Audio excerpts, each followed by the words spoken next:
닫힌 문을 지나 우리 가운데라는 주제로 요한복음 20장 19절부터 21절까지의 말씀을 함께 우리가 살펴보도록 하겠습니다. 네, 사랑하는 여러분, 한 예화인데요, 실화입니다.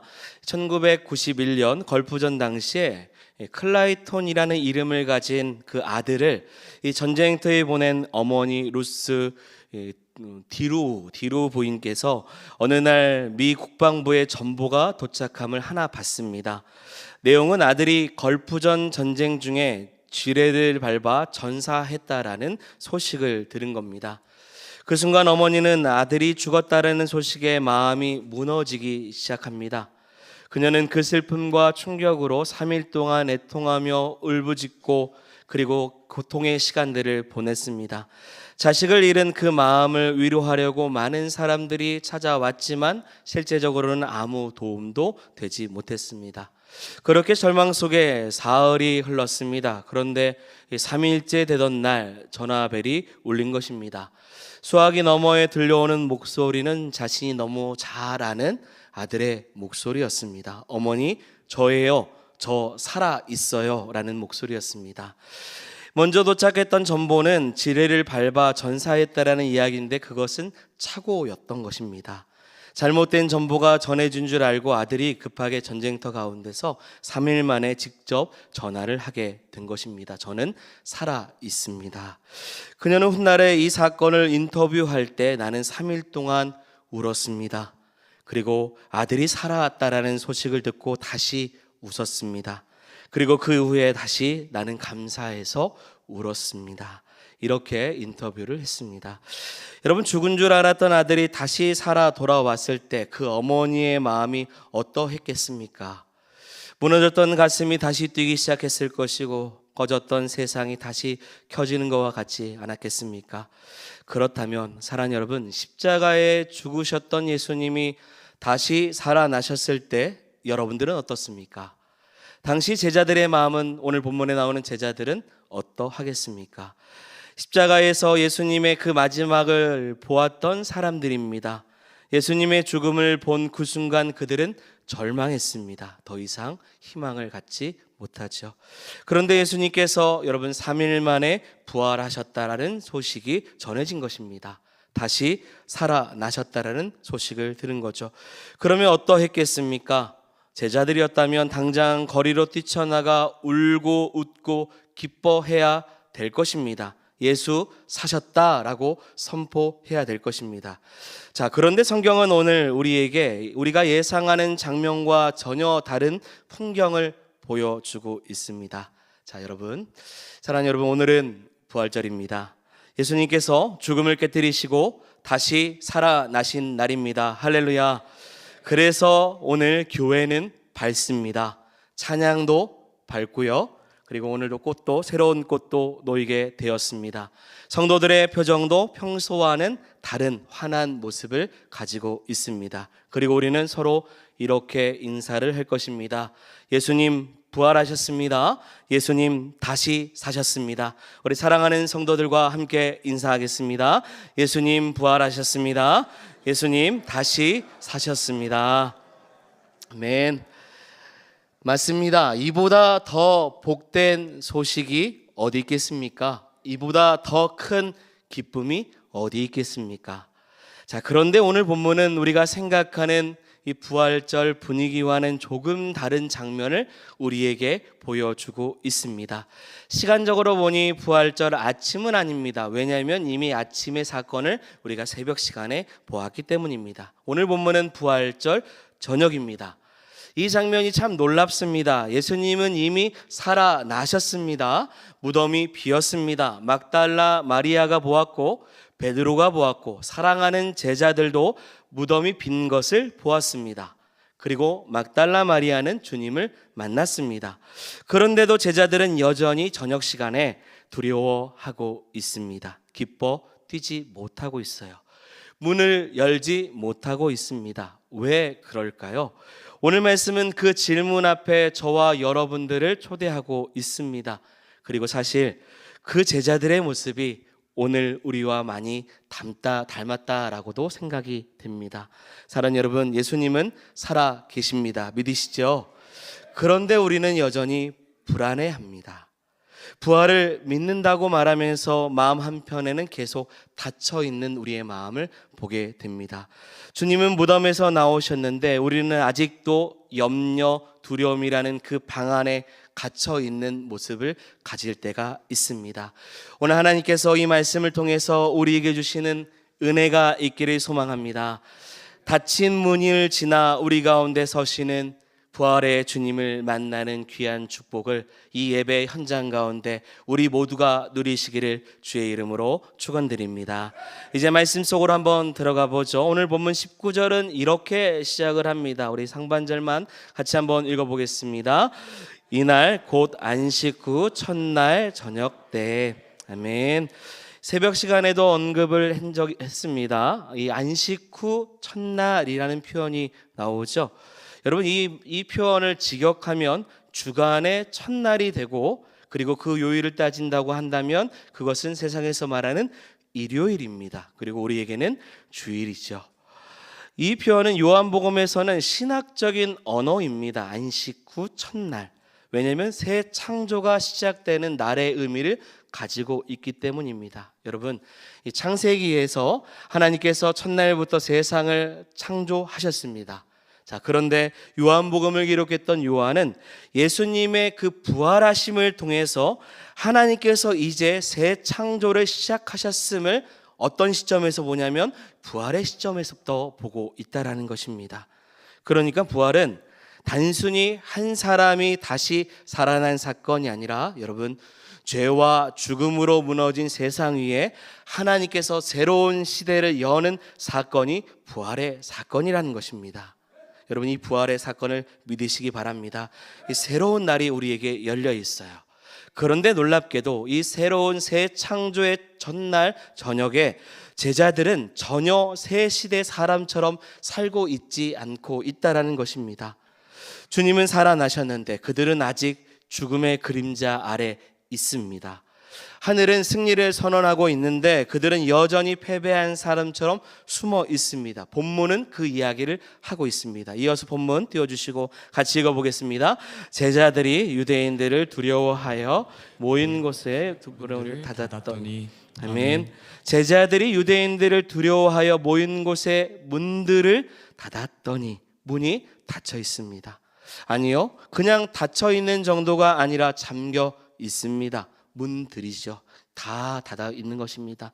그리고 그 안에서 두려움에 사로잡혀 있는 제자들이 앉아 있습니다. 여러분, 사람이 두려움에 붙잡히면 문만 닫는 것이 아닙니다. 마음도 닫습니다. 생각도 닫아요. 기도도 닫힙니다.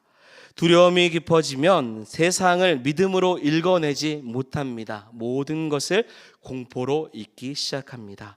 하나님 손 안에서 모든 상황을 보기보다는 자신의 생존의 계산으로 이 모든 것을 보기 시작하는 것이죠.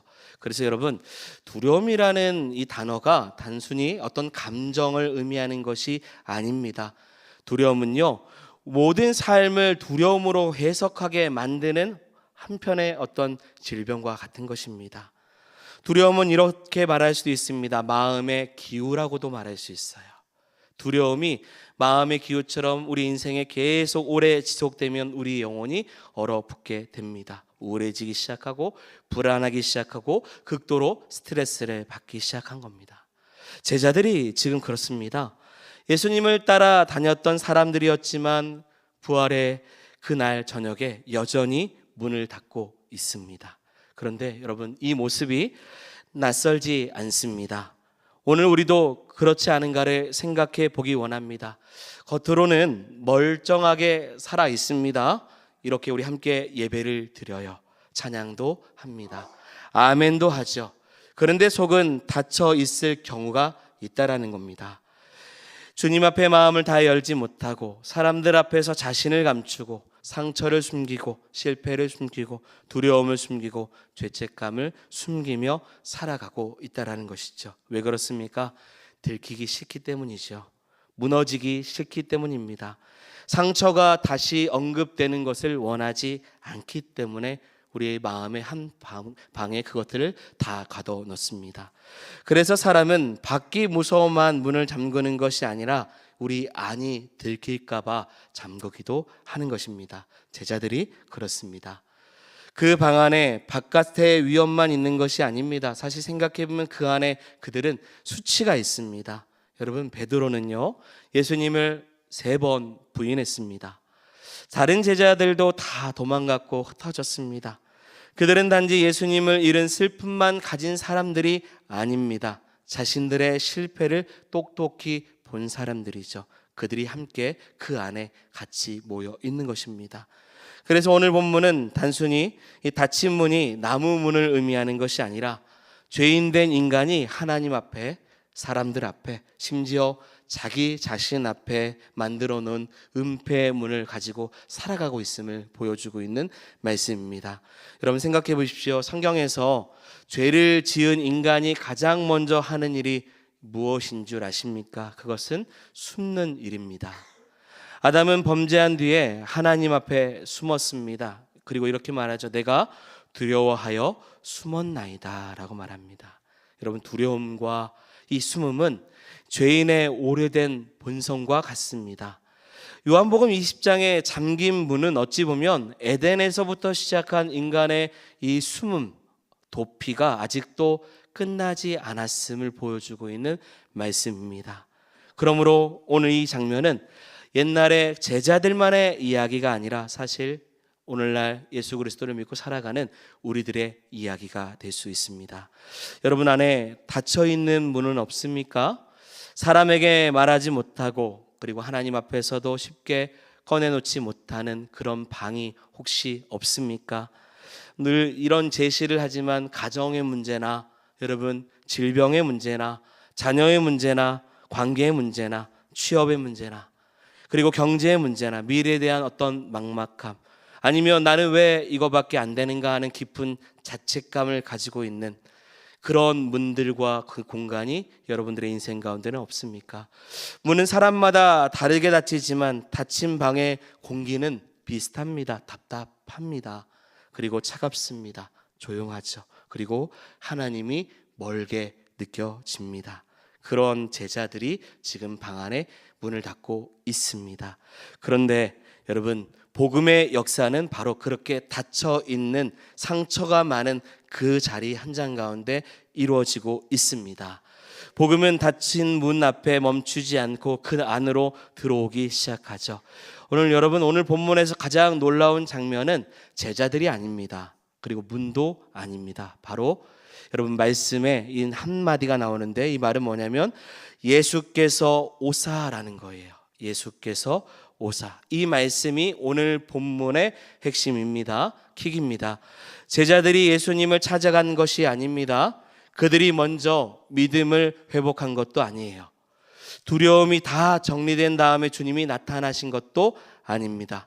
회개가 완벽해서 그 다음에 주님이 오신 것이 아닙니다. 그냥 닫혀있는 그들의 인생 가운데 부활하신 예수님께서 그 닫힌 문을 지나 들어오신 것이죠. 그래서 오늘 말씀에 그렇게 기록되어 있습니다. 예수께서 오사. 예수께서. 이것이 은혜입니다. 은혜는 내가 잘 정돈된 자리에서 하나님이 오셔서 칭찬해 주는 것이 아니라 은혜는 내가 무너져 있는 자리에서 하나님이 찾아와 주시는 것입니다. 우리는 자꾸 생각합니다. 내가 좀 괜찮으면 그때 주님 앞에 나아가야겠다. 그런데 그때 되면 못 나갑니다. 마음이 좀 정리되면 기도해야지라고 생각합니다. 그러니 기도를 못하는 거예요. 죄책감이 좀 사라지면 예배를 드려야겠다. 그렇기 때문에 회개를 하지 않고 있습니다. 상처가 좀 나아지면 하나님께 나아가야지라고 말하지만 결국은 나아가지 못함을 보이고 있습니다. 그런데 복음은 반대입니다. 괜찮아져서 주님께 가는 것이 아니라 주님이 먼저 찾아오셔서 우리에게 괜찮다고 말씀해 주시는 것입니다. 정리돼서 하나님께 가는 거 아니에요. 하나님이 먼저 찾아와 주셔서 우리를 만져주시고 회복시켜 주시는 것입니다. 그러므로 사랑하는 여러분, 우리의 문이 닫혀 있어도요 주님의 길은 막히지 않습니다. 닫혀있는 문은 제자들을 가둘 수 있지만 부활하신 주님을 막을 수는 없습니다. 이게 얼마나 놀랍습니까? 문이 열려서 주님이 들어오신 것이 아니라 우리의 인생의 문이 닫혀 있어도 주님께서, 부활하신 주님께서 들어오신다라는 것입니다. 이것이 부활의 능력이죠. 죽음도 막지 못합니다. 무덤도 가두지 못해요. 닫힌 문도 막지 못합니다. 이것이 부활하신 예수님이십니다. 사랑하는 여러분, 우리의 두려움이 주님의 걸음을 막을 수 있겠습니까? 우리의 실패가 주님의 사랑을 끊을 수 있겠습니까? 우리의 수치가 주님의 은혜를 되돌릴 수 있겠습니까? 그럴 수 없습니다. 두려움은 우리의 시야를 흘리게 할 수는 있어도요, 주님의 발걸음을 돌려 세울 수는 없습니다. 그러므로 이 말씀을 여러분 꼭 붙드시기 바랍니다. 우리의 마음의 상처에, 우리의 모든 괴로움에 부활하신 주님이 오시기를. 문이 닫혀 있어도 주님이 오십니다. 마음이 닫혀 있어도 주님이 찾아오셔요. 삶이 무너져 있어도 주님은 반드시 들어오십니다. 이것이 부활하신 주님의 놀라우신 역사이죠. 그러면서 본문은 이렇게 말합니다. 우리 19절의 중반절 말씀입니다. 예수께서 오사 가운데 서서 이르시되. 아멘. 주님은 방 한가운데 조용히 서 계시지 않으셨습니다. 문 가까이 잠깐 머물러 계시지도 않았어요. 그들 어디에 계시죠? 한가운데 서 계셨습니다. 여러분, 이 장면을 잘 상상해 보십시오. 주님은 가장 중심에 들어오셨어요. 두려움이 가장 짙은 그 자리에, 침묵이 가장 무거운 그 자리에, 수치가 가득한 그들의 공동체 그 자리에 주님이 서 계십니다. 이것이 복음이죠. 주님은 우리의 삶의 주변만 맴도는 분이 아니십니다. 가장 아픈 자리에 중심에 들어와 주셔서 부활하신 주님을 만나게 해 주십니다. 그래서 오늘 예배는 단지 예수님 부활하셨습니다라는 사실만을 기억하는 예배로 끝나지 않기를 원합니다. 우리 예배 가운데, 우리의 삶 가운데 부활하신 주님이 들어오시는 시간이 되시기를 소망합니다. 여러분들의 가정의 중심에 주님이 들어오시는 역사가 있기를 원합니다. 상처의 중심에 주님이 들어오시기를 바라고, 질병 한가운데서도 부활하신 주님이 들어오시기를 바랍니다.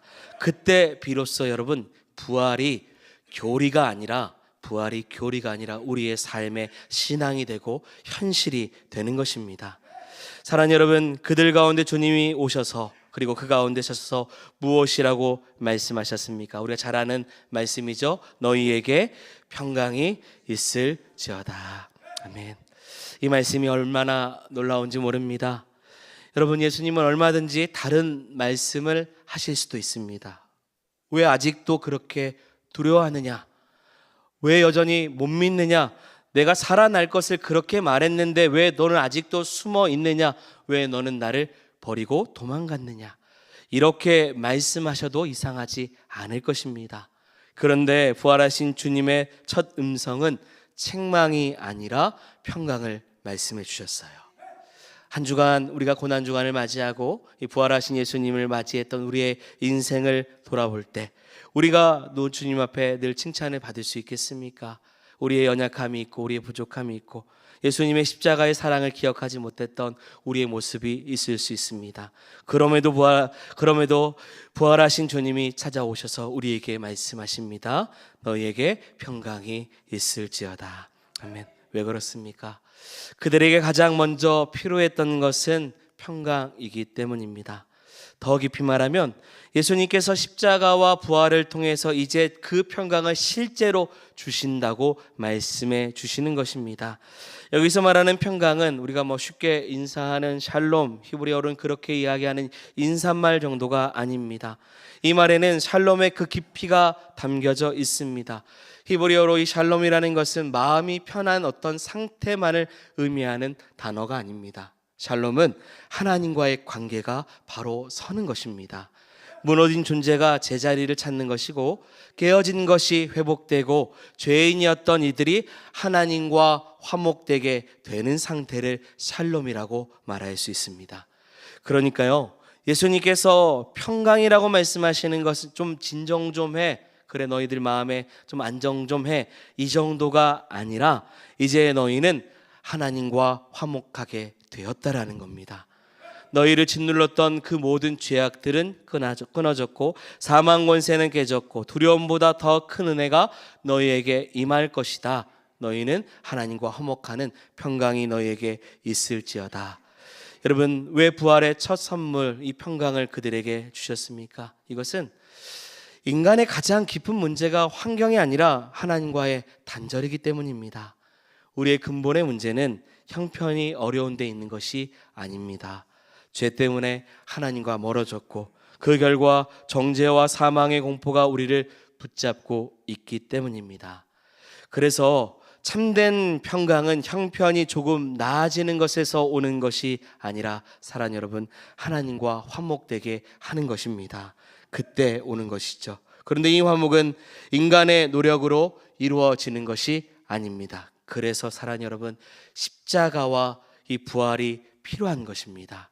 예수 그리스도의 십자가의 구속과 다시 사신 예수 그리스도의 부활하심을 통해서 이 땅에서 스스로 평안할 수 없는 우리의 인생 가운데 주님이 찾아와 주셔서 평강을 선물로 주셔야만이 하나님과의 화목이 이루어지는 것입니다. 사랑하는 여러분, 오늘 우리에게 가장 필요한 것이 무엇입니까? 너무 단순하게 돈이라고 말하기도 그렇고 건강이라고 말하기도 그럴 수 있습니다. 어떤 상황의 반전을 의미할 수도 있습니다. 물론 그런 것들도 다 필요합니다. 그러나 사랑하는 여러분, 이 부활의 우리 주님을 통하여서 부활주일에 우리에게 가장 필요한 것은 하나님과 화목함을 누리는 이 평강이 여러분들 가운데 있기를 소망합니다. 주님은 이 평강을 말씀하신 후에 끝나지 않습니다. 본문은 또 이렇게 말합니다. 다음 말씀 띄워주시고 같이 읽어보겠습니다. 이 말씀을 하시고 손과 옆구리를 보이시니. 아멘. 여러분, 여기에서도 이 부활의 신앙의 깊이를 볼 수 있습니다. 예수님의 몸은 부활의 몸입니다. 죽음의 지배를 받지 않는 몸이죠. 그리고 닫힌 문도 막지 못하는 몸입니다. 여러분, 이런 부활의 소망을 꿈꾸기 원합니다. 몸의 부활이죠. 그런데 이 몸에는 여전히 뭐가 있냐면 못자국과 창자국이 남아 있습니다. 왜 그렇습니까? 그 상처가 지금 필요하기 때문이죠. 바로 구원의 증거이기 때문입니다. 여러분, 부활은요, 십자가를 지워버리는 사건이 아닙니다. 부활은 십자가를 하나님의 승리로 드러내는 사건입니다. 주님은 상처 없는 몸으로 나타나실 수도 있습니다. 그래서 이제 그 지난 일들을 다 잊자라고 말씀하실 수도 있습니다. 그럼에도 그렇지 않으셨어요. 상처를 지닌 몸으로 나타나셨습니다. 바로 그 찔림이 너희의 평강의 근거인 것처럼 주님이 보여주고 계십니다. 그러므로 오늘 본문에서 평강은 막연한 위안이 아니에요. 이 평강은 이 못자국을 통과한 평강이고 창자국을 통과한 평강이며 대속의 피를 흘리신 평강입니다. 세상이 말하는 평강은 대개 상황이 좋아지면 찾아옵니다. 몸이 나아지면 평안하다고 이야기를 합니다. 관계가 풀어지면 평안하다고 말합니다. 그러나 그런 평안은 언제나 흔들릴 수 있습니다. 왜냐하면 근거가 환경에 있기 때문입니다. 하지만 주님이 주시는 평강은 다릅니다. 말씀을 생각해 보면 그 평강은 결국 십자가와 부활 위에 그 흔적을 통해서 보여주시는 평강이기 때문입니다. 저도 수술을 몇 번 해본 적이 있습니다. 수술하고 나면 몸에 수술 자국이 있습니다. 흉터가 남아 있습니다. 아픈 기억이 될 수 있죠. 그러나 동시에 이 아픈 기억의 흉터는 지금 내가 살아있다라는 증거이기도 합니다. 똑같은 흔적이지만 의미가 달라집니다. 부활하신 예수님의 손과 옆구리가 그렇습니다. 그 흔적은 실패의 흔적이 아니라 승리의 흔적이십니다. 그래서 주님의 상처는 제자들을 절망시키지 않고 오히려 안심시켜 주십니다. 바로 그분이시다. 나를 위해서 죽으셨던 그분이 다시 사셨다라는 것을 받습니다. 여러분, 부활의 신앙을 가지시기 바랍니다. 그렇다고 부활의 사람이요, 상처가 하나도 없는 사람은 아닙니다. 우리 안에 상처는 있습니다. 부활의 사람은 이 상처가 분명히 있고 고통도 있습니다. 그러나 이 상처보다 크신 주님과 함께 살아가는 성도들이 되기를 원합니다. 신앙이 퍼진다라는 것은 아픔이 완전히 사라진다라는 것이 아닙니다. 그 아픔을 해석하는 기준이 달라지는 것입니다. 이와 같은 은혜가 우리 가운데 있기를 소망합니다. 그러면서 본문은 이어서 말합니다. 제자들이 주를 보고 기뻐하더라. 아멘. 그들은 유대인들의 위협이 사라져서 기뻐한 것이 아닙니다. 누구를 보고 기뻐했습니까? 주를 보고 기뻐했습니다. 사랑하는 여러분, 주님을 보고 기뻐하는 성도가 되기를 원합니다. 부활절의 질서는 이런 겁니다. 주님을 먼저 보는 겁니다. 그러면 기쁨이 따라오는 겁니다. 주님을 먼저 보는 겁니다. 그러면 감사와 기쁨이 나타나는 것입니다. 주님을 먼저 보는 것입니다. 그러면 모든 것이 다르게 보이는 것입니다. 그러므로 우리는 오늘 이렇게 기도하면 좋겠습니다. 주님, 제가 부활하신 주님을 보기를 원합니다. 살아계신 주님을 보기를 원합니다. 닫힌 문을 지나서 우리에게 찾아오시는 주님을 보기 원합니다. 내 상처보다 크신 그 영광을 나타내시는 주님을 보기를 원합니다. 내 두려움보다 크신 주님을 보기를 원합니다.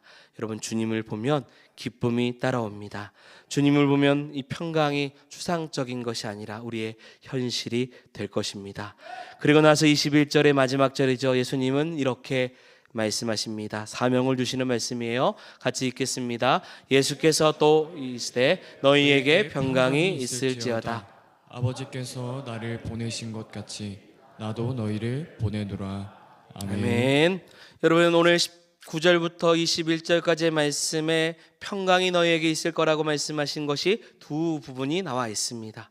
그런데 두 번째 지금 말씀 읽었던 이 평강은 이 첫 번째 평강과 결이 조금 다릅니다. 왜냐하면 첫 번째 평강은 그들의 심령 가운데, 그들의 그 죄악된 모습 가운데 주님 평강을 주셨기 때문입니다. 그러나 두 번째는 이제 그들을 세상으로 보내시는 평강이기 때문입니다.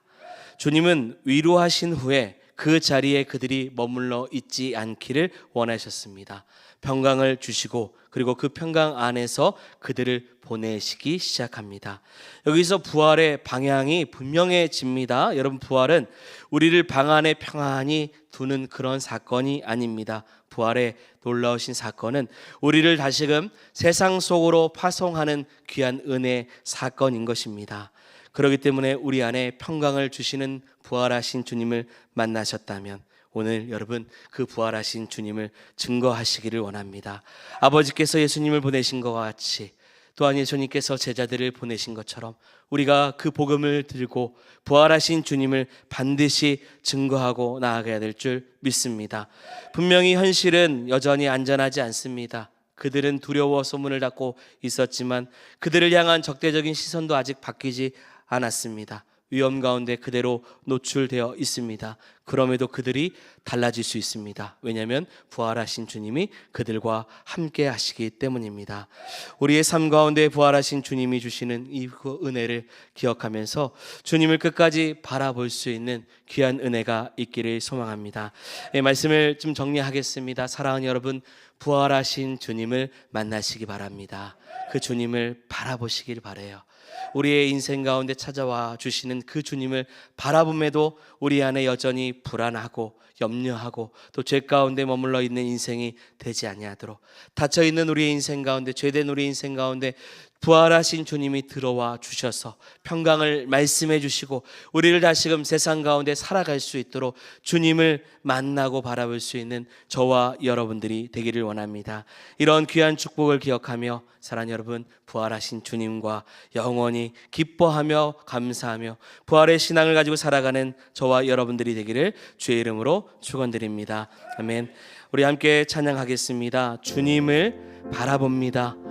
우리가 이 시간 부활의 주님을 바라볼 때 넘어져 있는 우리 인생 가운데, 두려워하고 있는 우리의 심령 가운데 평강을 말씀해 주시고 찾아와 주시고 우리를 다시금 일으켜 세워주시는 부활의 주님을 우리가 만남으로 회복되는 역사가 있기를 소망합니다.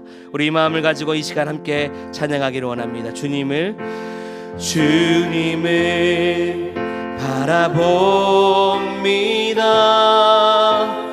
비록 지금은 넘어져도 주가 이곳에 여전히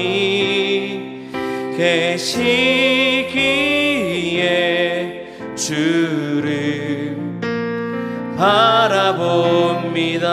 주님을 바라봅니다. 주님을 바라봅니다. 비록 지금은 넘어져도 주가 이곳에 여전히 계시기에 주를 바라봅니다. 세상은 여전히 어둡고 우리 두 눈 가리워 한치 앞이 우리 알 수 없으나 여전히 우리의 곁에서 우리 감싸 안으시는 주님, 우리의 시선을 드리니 세상은 여전히 어둡고 우리 두 눈 가리워 한치 앞이 우리 알 수 없으나 여전히 우리의 곁에서 우리 감싸 안으시는 주님, 우리의 시선을 드리니 주님을 바라봅니다. 주님을 바라봅니다. 비록 지금은 넘어져도 그가 이곳에 여전히 계시기에 주를 한 번 더 그 부활하신 주님을 바라보며 나아갑니다. 주님을 바라봅니다.